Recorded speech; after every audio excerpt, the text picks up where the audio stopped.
The match week started off. So we have that it's Tuesday, March 15th, 2022. Yesterday I was on Match Resident and I was there to answer any questions you might have. So here we are answering any questions I received on my personal page, Instagram page, and in order for me to answer and go through all the questions, I found out that the best way was taking a screenshot of each and every pending question so I could answer it here instead of answering one by one. I knew I would probably leave some questions unanswered, so I didn't want to do that, so we're going to answer all of them right here. So you'll see that topics may be jumping from one thing to the next and coming back again, but I prefer to do this so you receive my spontaneous answer, and yeah, that's it. So let's get at it. So question number 1. Is it possible to match Derm with step 2 of 230 and 5 researches? Okay, so I'm not sure what you mean by 5 researches. If you're meaning 5 research rotations, that's incredible because I haven't heard anyone that has done so many research experience. If you're saying 5 researches as in publications, so that sounds good. That's not that astounding as 5 actual research rotations, but 5 research rotations could be overkill. If you have 1 or 2 research rotations, I believe that is enough. If you have publications, the more the better. Of course, it's better to have any of these 2 instead of having none. A 230 for dermatology, for sure, is on the lower side. It's below the average for most of the applicants and persons that have been that have matched in dermatology because it's a very competitive specialty. So that being said, I believe that it might be possible, but you have to make everything shine. All the other things in your application have to shine for sure because you're going up and competing with most of the people that will have grades probably above 230. Because if 230 is a little below the average for those that apply, you know that most of the people will have a step 2 that is above 230. What does this mean? That you have to make everything else shine. You have to be sure to make your personal statement stand out. You have to make all those rotations stand out. Your CV, you have to work on all this. Okay, but you have the opportunity. Do not go for less. If your dream is dermatology, do not go for less, because if you end up matching or going for a less competitive specialty that you don't like, you'll end up paying the price, and it's better for you to have to do what you have to do to get to what you really want, instead of living 3 years in a specialty you don't want and then the rest of your life working a miserable job because maybe that other specialty wasn't for you. So work hard for it. And let's see, can I match with a step 1 of 225 in internal medicine, young graduate? Okay, young graduate is a positive for sure. In my case, I'm an older medical graduate, so many programs just by the click of a button might filter me out. But that didn't make me hesitate on playing all the cards. That being said, being a young medical graduate is a positive. Step 1 of 225 for internal medicine is better than a 230 in the previous case for dermatology. Why? Because internal medicine isn't that competitive, meaning there are more spots. Okay, not saying one specialty is better than the other. It's just that if there's more supply, your grades don't have to be so high. So a 225, I believe it's a good grade. You're a young medical graduate. Probably 225 is less than what Mayo Clinic is asking for, or Cleveland Clinic, or many of these Ivy League programs. But even if it's your dream, you can apply. You won't lose anything applying to these places. But yeah, probably the chances will be a little less in Ivy League. But in general, for internal medicine, you're off to a good start. 2024, trying for a higher CK score. That's what you have to do. So you have the chance to show them that you can grow. Show them that 225 on the step 1 wasn't your actual score. That in step 2 you got a 235, 240, or even more, and that will increase your odds. So the better the grades, the better the odds for whatever you're applying. But you're off to a good start. Keep it up. How to ask for letters of recommendation. How to get good letters of recommendation. How to choose good clinical electives. Okay, so the last question is, how do I choose good clinical electives? I cannot answer this question because I did not take any clinical electives, because where I went to medical school, there was no option of taking any elective. They told us they had some sort of agreements with the US, but that it wasn't actually a thing. So I can't answer that. But what I can say is, if you have the chance to take a clinical elective, if you're abroad and take one in the United States, go for it. I don't care what institution it is, just go for it because it will reflect positively in your CV. If you're in the States and you want to choose a good clinical elective, not sure what to answer, but the best thing you can do is get to know someone who actually is there. They can give you a lot of information about the place you want to go to, because if you're just searching through Reddit or other social platforms, you'll find everything. So it might even be more toxic than not going through all these social platforms. How to ask for letters of recommendation. So I'll clump these 2 first questions into one, because if you're going to ask for a letter of recommendation, you should, when you apply, mark the box that says that you won't see it. I don't remember the term right now, but there's a box that basically states that you are giving your letter writer the capacity to write the letter and send it for your application, and you do not know what this person wrote on it. This means, and this is what programs are looking for, because if you don't mark that box, the program will say, yeah, but you already know what this person said, and that's why you're uploading these letters for me. So you should not know what is in that letter. So that being said, be sure that you have to make the best out of your rotation, because this is the way you'll actually get a letter of recommendation. So show them what you're made of, and ask the person who's going to write the letter, will you be willing to write me a letter of recommendation? Yes, no. If they say, that's it. You don't ask any other question, because question's over. If the person is, yes, for sure. Okay, so ask them. This might actually affect me in the future, my possibilities for matching in a program. Would this be a strong letter of recommendation or not? What do you think I could have improved, or what do you think my rotation looked like? So with those answers, you will know, and you will infer what's the possibility of a strong letter of recommendation. So in my case, I rotated approximately 3 months. I got 4 letters of recommendation. 5 letters is overkill, because most programs or no program will accept more than 4, and most will ask for at least 3. Hopefully, if you don't have any, you'll have to work with what you have, but try to get 4 if possible. and just make a great rotation, and don't leave the hospital 1 hour before the attendant. Actually leave right beside the attendant or a little after the attendant. So you're getting what I'm saying. Make presentations, present. So I presented in morning report. I also asked to present in a academic lecture. I presented when I was during rounds. The first day I was already asking for patients that I wanted to present, even though I was coming from Costa Rica and our way of presenting patients is totally different. So yeah, just you have to throw yourself into that place that isn't part of the comfort zone. You have to get out of the comfort zone and show them that your rotation means means enough for a strong letter of recommendation, that you aren't the usual person that is rotated and no one listen to this person or even knows where he or she is. So that's my advice on this. Next question is, okay, Abdul Basit, I didn't erase your name or avoid people from seeing it because you're a Manchester resident ambassador. You're trying to help out other fellow IMGs, and I believe that's great. So greetings from Costa Rica to Pakistan, and thank you for your congratulations. And yeah, there I answered. I just wanted to say hello through here. This is another question. So, okay, Priya says, I'm hoping to take step 3 before entering year starts. Are you planning to make a group that can help? Yeah, of course. So if any of you are interested in joining a WhatsApp chat for step 3 or clinical medicine in general, actually, if you need help with step 1 or whatever you need, just let me know in the comment section below. And if this will be uploaded on YouTube, on Instagram, I'll check both. So just let me know. Just don't send me your phone number through the chat because other people might, maybe steal your identity and fail the steps for you. So don't give them the chance. You have to earn your own things. So just let me know if you're interested in the comment section. Another question. Let's see. This one is in Spanish. I'll translate it.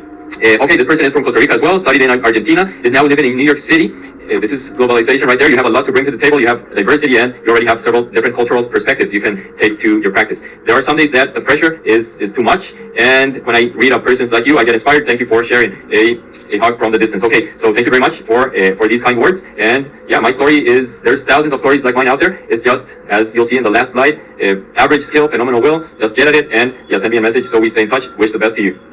Next comment is from Colombia, once again in Spanish. This person was also born in Costa Rica and wants to get into OBGYN, so a little more competitive than other specialties, and is asking if this person can match with lower step 1 and step 2 scores, saying a step 1 of 205 and step 2 of 222. Okay, so you can match. I know people who have matched into OBGYN. I know it probably won't be the most competitive program, just looking at the scores, but what else do you bring to the table? So I just answered this, starting off this video. What else can you show them? So there are people that are great doctors, but aren't good standardized test takers. So yeah, make your case, show them what you're made of, and show them that everything else is impeccable. So you're asking me about if I received help to make my personal statement. So what I recommend on your personal statement is read this through almost 100 times. Make this just one page. More than one page is already showing your readers that you didn't work enough on it. In one page, you have to tell your whole story. It's very difficult. That's why you have to read it a lot of times, and that's why you have to start off and be inspired and work on this a month or more. So what I did is, when I was on my flight to the US for certain clinical rotations, observerships, in the plane, on my ride over there, I was totally inspired because I was going to rotate over there. So there is where I started my personal statement, and every day I would read through it, change something, and it took me like a month and a half. I read through that approximately